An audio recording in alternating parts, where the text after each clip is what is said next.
Hello friends, मेरे YouTube channel biology study में आप सभी का स्वागत है। तो मैं आपको यहाँ पे मॉलिक्यूलर बायोलॉजी के बारे में बताऊँगी, जो कि तो मैं सबसे पहले इसकी मॉलिक्यूलर बायोलॉजी की जो डेफिनेशन होती है उसके बारे में आपको बताऊँगी कि मॉलिक्यूलर बायोलॉजी की जो डेफिनेशन क्या होती है। तो आणविक विज्ञान यानी कि मॉलिक्यूलर साइंस विज्ञान की वह शाखा है जिसके अंतर्गत जीव के मुख्य अणु मतलब कि आरएनए, डीएनए एंड प्रोटीन आदि की संरचना के संबंध में हम अध्ययन करते हैं। तो उसको क्या बोलते हैं दोस्तों? Molecular biology. ओके, तो मैं आपको इसमें न्यूक्लिक एसिड के बारे में बताऊंगी। न्यूक्लिक एसिड क्या होता है? ओके, तो न्यूक्लिक एसिड क्या होता है कि फ्रेडरिक मिश्चर नामक वैज्ञानिक थे। वैज्ञानिक का नाम क्या था?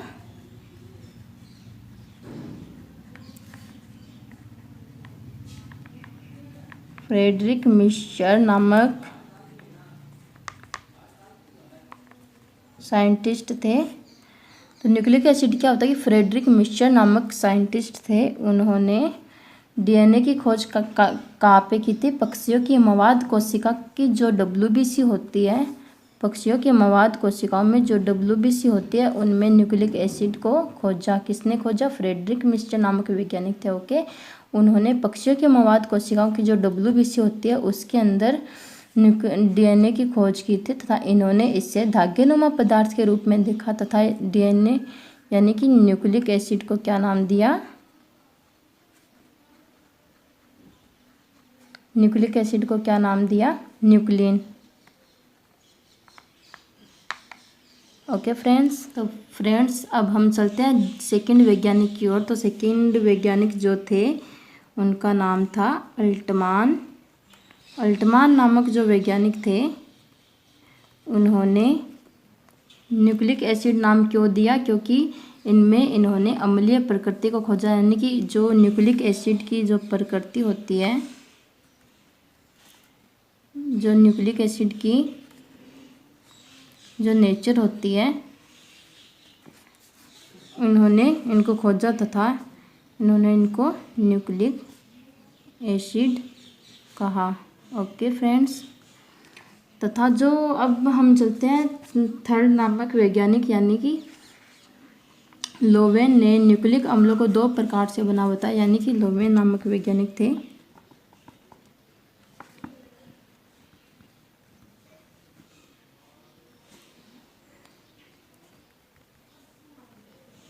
लोवेन नामक जो साइंटिस्ट थे उन्होंने न्यूक्लिक एसिड को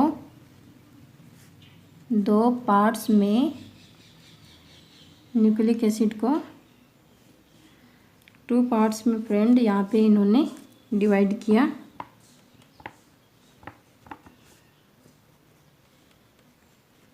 जो लोवेन नामक वैज्ञानिक थे उन्होंने न्यूक्लिक एसिड को 2 पार्ट्स में डिवाइड किया, और वो 2 पार्ट्स कौन कौन से होते हैं? तो इनमें फर्स्ट होता है डीएनए यानी कि द्विरज्जुकी। ओके, और सेकंड है आरएनए यानी कि एक रज्जुकी। ओके फ्रेंड्स, न्यूक्लिक एसिड वैसे तो 2 प्रकार के होते हैं, जैसे कि डीएनए और आरएनए मैंने आपको बता दिया था, लेकिन यहाँ पे जो न्यूक्लिक एसिड के घटक होते हैं, यहाँ पे जो न्यूक्लिक एसिड के कंपोनेंट्स होते हैं वो यहाँ पे होते हैं 3 प्रकार के होते हैं।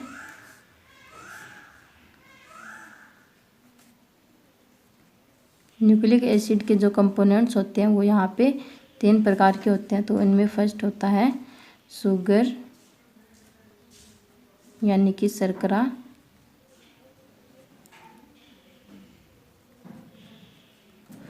और सेकंड होता है नाइट्रोजिनस बेसेज यानी कि नाइट्रोजन क्षारक। तो तीसरा नंबर वाला होता है वो होता है फॉस्फेट ग्रुप। ओके दोस्तों, तो मैंने आपको यहाँ पे बता दिया कि न्यूक्लिक एसिड 3 घटकों से मिलकर बना होता है। तो फर्स्ट होता है शुगर यानी कि शर्करा, सेकंड होता है नाइट्रोजनस बेसेज यानी कि नाइट्रोजन क्षारक, और थर्ड होता है फॉस्फेट समूह है। तो अब हमने यहाँ पे आपको शर्करा की जो स्ट्रक्चर होती है उसके बारे में बताऊँगी। तो फ्रेंड्स, यहाँ पे फर्स्ट है शुगर। मैं आपको शुगर के बारे में बताऊँगी। तो शुगर क्या होती है, जैसे कि 5 कार्बन युक्त पेंटोज शुगर। यहाँ पे शुगर 2 प्रकार की होती है। यहाँ पे शुगर को हम 2 भागों में बांटते हैं, जैसे कि फर्स्ट है डीऑक्सीराइबोज यानी कि डीएनए में पाई जाने वाली, और सेकंड है राइबोज शुगर। ओके, तो यहाँ पे हम डीऑक्सीराइबोज और राइबोज शुगर के बारे में बताएंगे कि डीऑक्सीराइबोज की जो स्ट्रक्चर होती है वो कैसी होती है, और इनमें जो 2 नंबर कार्बन पर ऑक्सीजन की कमी होती है वो कहाँ पे आती है। तो मैं आपको यहाँ पे स्ट्रक्चर बनाकर बताऊँगी। तो हम यहाँ पे इसकी स्ट्रक्चर बना रहे हैं। 5 कार्बन युक्त पेंटोज शर्करा।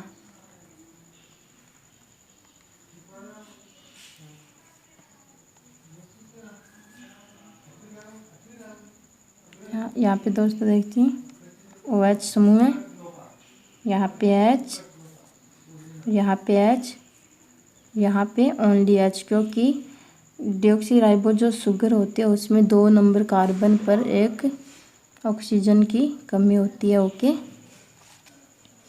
तो यहाँ पे हम ओनली H ले रहे हैं। यहाँ पे H,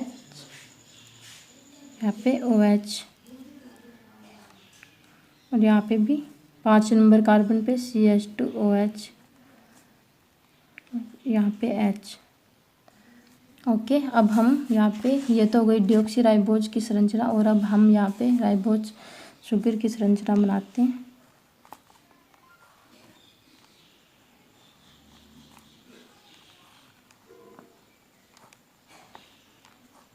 यहाँ पे देखिए दोस्तों OH, H, यहाँ पे H, यहाँ पे OH, यहाँ पे भी OH, यहाँ पे H, यहाँ पे CH2OH, और यहाँ पे H। तो हम इनको नंबरिंग दे देते हैं, जैसे कि 1, 2, 3, 4 और 5 नंबर कार्बन पे CH2OH पाया जाता है। इसमें भी हम नंबरिंग दे देते हैं 1, 2, 3, 4, 5। ओके फ्रेंड्स, तो हम यहाँ पे कौन सी चीज़ का इससे कौन सी चीज़ में किस चीज़ की कमी देखें। तो यहाँ पे जो फ्रेंड्स डीऑक्सीराइबोज शुगर होती है उसमें राइबोज शुगर की तुलना में जो 2 नंबर कार्बन पे एक ऑक्सीजन की कमी होती है। ओके, तो इनमें यही डिफरेंस माना जाता है कि जो डीऑक्सीराइबोज शर्करा होती है वो राइबोज शर्करा की तुलना में, डीऑक्सीराइबोज शर्करा में जो 2 नंबर कार्बन पे एक ऑक्सीजन की कमी होती है, यही डिफरेंस इनमें माना जाता है।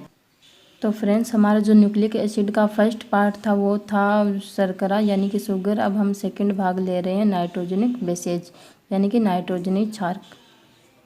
यहाँ पे जो नाइट्रोजनस बेसेज होते हैं वो 5 प्रकार के होते हैं। फर्स्ट होता है एडेनिन, सेकंड होता है ग्वानिन, थर्ड होता है साइटोसिन, फोर्थ होता है यूरेसिल, और फिफ्थ होता है थायमिन। ओके, तो यहाँ पे जो नाइट्रोजन बेसेज होते हैं वो 5 प्रकार के हो गए, लेकिन जो इनकी संरचना के आधार पर नाइट्रोजन बेसेज वो होते हैं 2 प्रकार के होते हैं। और मैं आपको दोस्तों यहाँ पे बता देती हूँ वो दो प्रकार कौन से होते हैं। तो फर्स्ट होता है प्यूरिन। फर्स्ट कौन सा होता है दोस्तों? प्यूरिन। और सेकंड होता है पिरिमिडिन। तो इनमें से जो 5 घटक पाए जाते हैं उनमें से प्यूरिन कौन कौन से भागों और पिरिमिडिन कौन कौन से भागों, तो मैं आपको यहाँ पे बता देती हूँ। तो ये जो एडेनिन और ग्वानिन होते हैं, ये जो प्यूरिन भाग होते हैं, इनमें प्यूरिन जो भाग होता है वो 2 भागों से मिलकर बना होता है, एडेनिन व ग्वानिन। ओके, और जो पिरिमिडिन भाग होते हैं वो 3 पार्ट से मिलकर बने होते हैं। पिरिमिडिन यानी कि साइटोसिन, यूरेसिल, थायमिन, ये तीनों पिरिमिडिन के भाग होते हैं और जो एडेनिन ग्वानिन होता है वो प्यूरिन के भाग होते हैं। ओके, तो फ्रेंड्स मैं अगले वाले जो मेरा वीडियो होगा यूट्यूब का उस पे मैं आपको प्यूरिन और पिरिमिडिन के स्ट्रक्चर के बारे में बताऊंगी।